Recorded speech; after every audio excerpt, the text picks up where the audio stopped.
One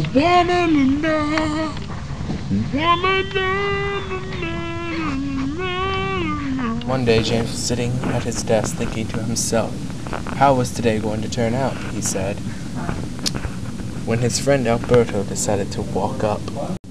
I got an idea, Alberto said. Let's have ourselves a 10-step foot race for old time's sake. James scoffed at the idea of a 10-step foot race. Ha! Alberto, you could never truly defeat me, for I am the fastest 10-step foot racer this journey has ever seen. The day before the race, it was time for the weigh-in.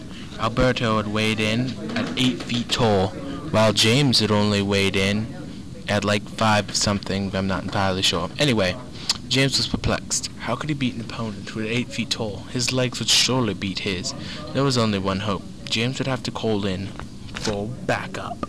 Employing the ability of time travel, James traveled back to the year 1994 to greet his greatest ally, Jose Zay. What's up, Jose said as James arrived in the year 1994.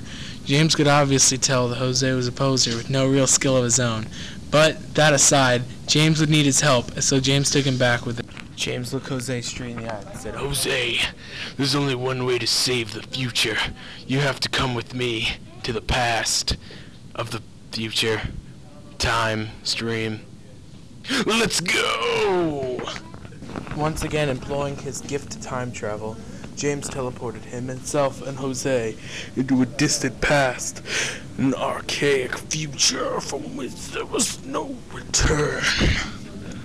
When Jose and James finally landed, they met Will the Pill, who taught them the secrets of harnessing lightning for their own masterful benefit. He looked at them and said, "Lightning will be your greatest gift. Use it well against Alberto and his 10-step foot race." And with a snap of his fingers, he returned them home. The 10-step foot race had begun. It was a perilous race to the ends of the earth. There was only 2 contestants who had ever completed it, James and Alberto. James was the current champion, and Alberto couldn't stand it. James sped off, as he always did, leaving behind trace amounts of himself. Alberto took off to the starting line in his usual fashion, completely backwards. No one understood why he did this, or what possible reason he could, but it was just weird. You weirdo. Within 5 seconds of the race, the battle had already begun. It was Alberto versus James for the titling championship of the 10-step foot race. Who would be the victor? Who wouldn't be the victor? What was Jose doing this whole time? Let's find out.